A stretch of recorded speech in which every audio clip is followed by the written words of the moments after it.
सभी का हमारे चैनल पे स्वागत है। क्लास 12 के कुछ कविता का मैं यहाँ पे एमसीक्यू क्वेश्चन डिस्कस करूँगा। पिछले दो वीडियो में मैंने कहानी की और कविता के भी इम्पोर्टेंट क्वेश्चन डिस्कस किए। आज संध्या सुंदरी, अवकाश वाली सभ्यता, इन सभी लेसन का जो इम्पोर्टेंट एमसीक्यू डिस्कस करूँगा। वीडियो को अंत तक देखिएगा, चैनल को जरूर सब्सक्राइब कीजिएगा। है गूंज रहा सब कहीं, यह किस कविता का अंश है? तो संध्या सुंदरी का अंश है। संध्या सुंदरी की सखी कौन है? तो नीरवता। सौंदर्य गर्विता कवि किसे कहा है? तो सरिता को। संध्या सुंदरी के हाथों में क्या नहीं बजता है? तो वीणा।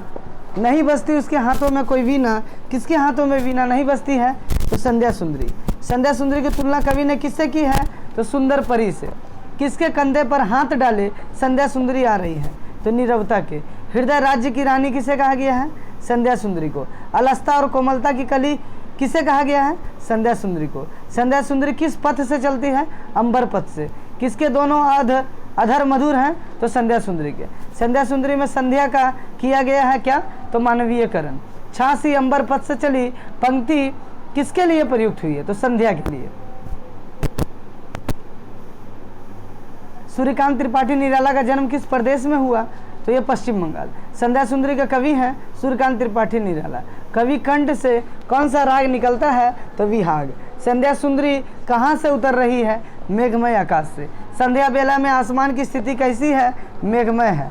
संध्या सुंदरी में अव्यक्त शब्द का क्या है? तो चुप चुप चुप। तो इन सभी क्वेश्चंस के अलावा आप सभी को कवि और लेखक का जो जीवन परिचय है उसको भी पढ़ेंगे, क्योंकि वहाँ से भी कुछ ना कुछ एमसीक्यू क्वेश्चन देखने को मिलता है, 1 या 2 नंबर का। अगला है लेसन अवकाश वाली सभ्यता। मानवता के आगामी मूल्य पीठ कवि ने किसे कहा है? तो ये तिरुवन्नमलई को कहा है।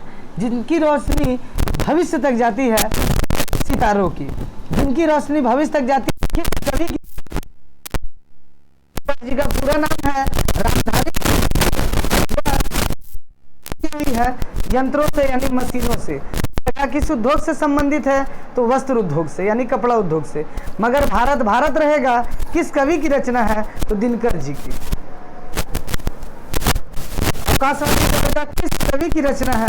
तो दिनकर की। साबरमती का संबंध निम्न में से किससे है? तो महात्मा गांधी। का संबंध निम्न में से किससे है? तो श्री अरविंद से। मनुष्य से हारेगा तो अपने आविष्कारों से, यंत्रों से हारेगा, तो अपने आविष्कारों से ही हारेगा। उर्वशी के रचनाकार कौन है? रामधारी सिंह दिनकर। मानवता के मूल्य पीठों में कौन सम्मिलित नहीं है? तो रामेश्वरम सम्मिलित नहीं है, लेकिन साबरमती, दक्षिणेश्वर ये सब शामिल है। अवकाश वाली सभ्यता में किसका अभाव होगा? काम का। दिनकर किस काल के कवि हैं? आधुनिक काल के। आदमी को चाहिए कि क्या करे? काम करे। अवकाश बढ़ने से क्या होता है? आत्मा ऊँघने लगती है। कौन सी सभ्यता आने वाली है? अवकाश वाली सभ्यता। अवकाश वाली सभ्यता में मनुष्य की ग्रस्त। दिनकर जी रात में क्या देखे हैं? सितारों। सितारों की रोशनी कहाँ तक जाती है? तो आंसर है भविष्य। किसने कहा था कि अवकाश बुरा है? गांधी जी ने या महात्मा गांधी ने? सारा कैसा है या गलत है? बुरा होगा, बुरा है। हो गई है पीर परवसी। इस लेसन का कुछ क्वेश्चन देखते हैं। शर्त लेकिन थी कि यह किसकी रचना है? तो यह है दुष्यंत कुमार। इस हिमालय से डैश क्या होता? तो कोई गंगा निकलनी चाहिए। पंक्ति को पूरा करना था। सिर्फ ड्रामा खड़ा करना मेरा मकसद नहीं। डैश किस कविता का अंश है? तो यह है हो गई पीर परवसी। दुष्यंत कुमार की कोशिश क्या है? कि सूरत बदलनी चाहिए। दुष्यंत कुमार का पूरा नाम क्या है? दुष्यंत कुमार त्यागी। निम्न में से कौन सा काव्य संग्रह दुष्यंत कुमार का नहीं है? तो अनिमा इनका काव्य संग्रह नहीं है, लेकिन जलते हुए वन का वसंत, सूर्य का स्वागत और आवाजों के घेरे में इनका क्या है? काव्य संग्रह है। अनिमा नहीं है। इस हिमालय से कोई गंगा निकलनी चाहिए। पंक्ति का क्या अभिप्राय है या अर्थ है? तो कोई रास्ता निकलना चाहिए। हो गई है पीर परवसी किस काव्य संग्रह से लिया गया है? तो आंसर है साये में धूप। मेरे सीने में नहीं तो तेरे सीने में हो सही, हो कहीं भी आग लेकिन जलनी चाहिए। कि किस विधा की रचना है ये? तो ये एक गजल है। निम्न में से कौन सी रचना दुष्यंत कुमार की नहीं है? तो अंधेरे में नहीं है। कुछ भी बन बस कायर मत बन, एक आशीर्वाद और विदा के बाद प्रतिज्ञा इनकी रचना है, लेकिन अंधेरे में इनकी रचना नहीं है। हो गई है पीर परवसी कविता में आग का प्रयोग किसके लिए हुआ है? तो आक्रोश व्यक्त करने के लिए। हो गई है पीर परवशी कविता का मूल स्वर क्या है? तो क्रांति। शर्त लेकिन थी कि बुनियाद हिलनी चाहिए, यह किस कविता की पंक्ति है? तो हो गई है पीर परवशी। मेरी कोशिश थी कि ये सूरत बदलनी चाहिए, में सूरत का क्या अभिप्राय है? तो व्यवस्था। पीर की तुलना किससे की गई है? तो हिमालय से।